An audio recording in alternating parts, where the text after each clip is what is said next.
If you really want to improve your English fluency and communication skills, then yes, you have to practice every single day. Now, why I am saying this? Because recently I encountered a question. Not exactly encountered, but my student, one of the students, asked me a question that, Ma'am, I want to practice English. The tips and tricks which you give every time I am following, but I want to improve my fluency. Can I do it alone? Let me tell you, my dear friends, whenever you follow tips and tricks, you consume. Got it? You consume every single day, and that is a good thing. I'm not saying that do not consume the tips and tricks, reading, writing, watching, listening, everything. Consume. But communication skills, fluency, English communication, and the fluency will come only when you practice, when you discuss with a group, with a like-minded people.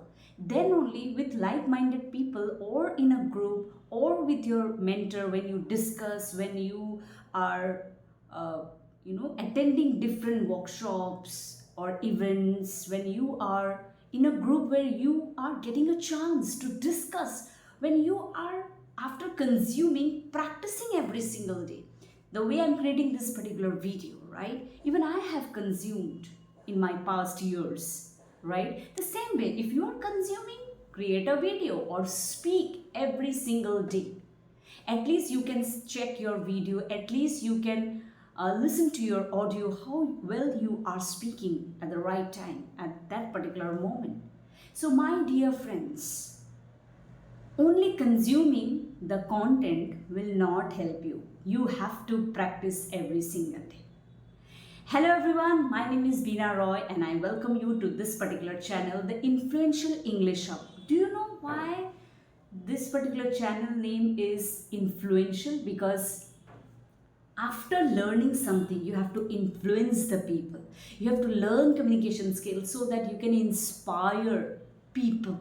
You can, with your fluency, with your words, with your wisdom, you can inspire others. That's why influential English. So today the topic which I have selected for you is simple. Don't just fall into a trap where we always think ourselves that we have to use difficult words, difficult terms. Yes, it is correct that after learning simple English, we have to advance. And yes, we have to learn good words so that it can give a weightage in our English fluency, and we have to do every single day. But as you are just starting your phase, don't just meddle your brain, right, with all those tough words, jargons. Then what will happen? You will give up. It's obvious that you will always feel like giving up because you will feel like that I'm not able to understand. The fact I'm saying, because I still remember when I started learning, I used to admire people, those who used to speak good words English. Then after writing down those good words, those sentences, I always used to think that why I'm not able to use those good words, why I'm not able to speak those good words. Lately, or little did I know about that, I'm not into that professional context, I'm not attending any meeting, I'm not using those words. My environment is limited. So when your environment is limited, those jargons will not work.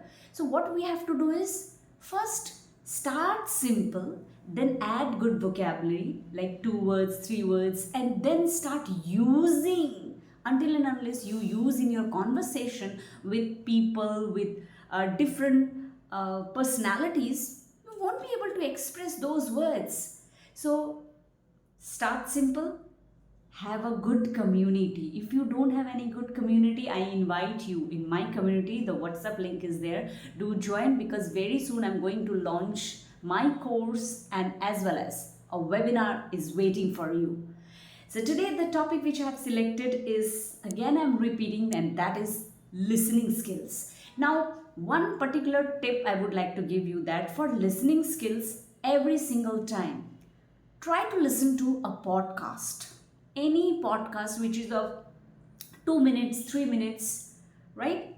If you will, if you type in chat gpt or Google on chat gpt, just type that, give me 5 top podcast list, name of top podcast list, it will give you. And trust me, choose any one, you can choose any one, and few things I have given in the description, check that out, right? So every single day, if you are not getting time to read, if you are not getting time to do anything, any journaling, reading, listen something. Listening will give you your pronunciation.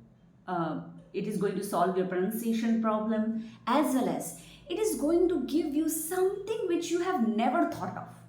Now, all the examples I will be giving you right here, you will feel astonished that few people, those who are launching podcasts, those who are continuing with the series, first episode, second episodes, they are just speaking simple, and they are just discussing simple things. For instance, let me start with, and I hope this particular video is going to make your day.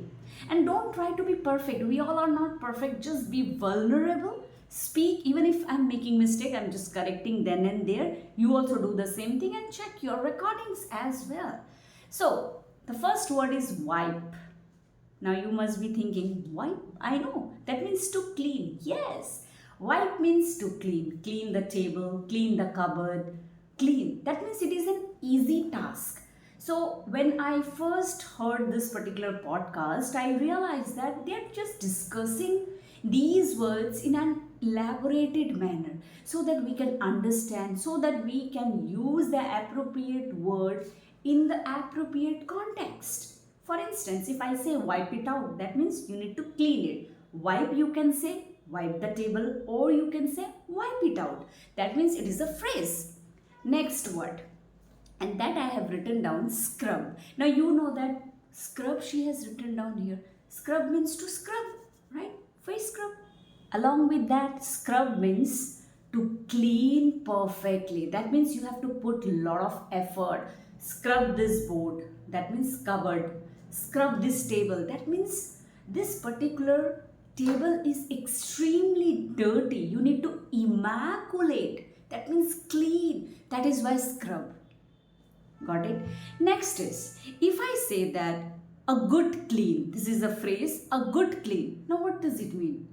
You can simply say wipe it, clean it, or if you mean that scrub it if it is extremely dirty. So instead of using wipe, scrub, you can simply say give a good clean. That means you need to clean that room. You have to scrub, you have to wipe everything. But in a precise way, you are just using that a good clean. Just give a good clean to this particular room. Just give a good clean the kitchen, to that particular kitchen. Simple as that. So these words are really beneficial. We have to understand, we have to understand in such a way so that you can use all these words in different context. And this podcast, they are really like fantastic, where speakers are just discussing different ways of using different words or simple words. They are just taking and then elaborating. Next is, if we have the habit of saying that here what I have written is wash the dishes, right? Clean the dishes. So wash and clean the dishes are okay, like as you are a beginner, it's okay. But when you say that do the dishes, that's the correct way of saying in English. Now sometimes we have certain rules. Sometimes people say that why we say that she does the work, why not she do the work? Because it's a rule, right? I have not created this rule. British English or English, you can say. So there is a rule. Like in Hindi, we have certain rules and regulations, right? Or whatever we are learning, alphabets and all, the letters and all. So we have rules. So we have to follow it. And we have to follow it to the T. That means completely. So do the dishes. Next is, if I say that clean out the fridge, clean the fridge. That means I mean that outer part of the fridge you need to clean. Outer. Clean the fridge. Okay, I will be cleaning. Here and there, small things I will take out. But clean out the fridge. That means you have to immaculate. That means you have to just take out those rotten vegetables, not vegetables, vegetables, rotten, sara hua, vegetables, wilted vegetables, wilted, you can say green leafy vegetables, right? Vegetables, all these things you have to take it out. Maybe moldy butter, चीज़ मोल्डी जो थोड़ा सड़ जाता है, stele bread, चपाती, stele बासी खाना. So whenever you are speaking, whenever you have to describe something, think what exactly the word I can use, because the stale food, moldy butter, or rancid milk, or rancid oil, spoiled milk, we have to speak, right? We have to improve our communication skills. So these terms we should know. So when you listen to a podcast, they elaborate, they discuss. So that discussion is really beneficial when you hear. Yes. Now if I say that, make a bed. अपने बिस्तर को ठीक करो, लगाओ, right? Shake out the bed sheet and make the bed. Make the bed doesn't mean that you have to use the wood like a carpenter. You have to just prepare it, right? Make the bed means your bed is not okay. That means the bed sheets, the pillow covers, the pillowcases, the pillows are scattered here and there. You just need to make it. You just need to immaculate the place. You just need to clean that, spread the bed sheet, and yes, it should look good, right? So what we have to say is make the bed. Tied up this place, okay? Or I'm just tidying up this place. Tied up this place. That means clean the place.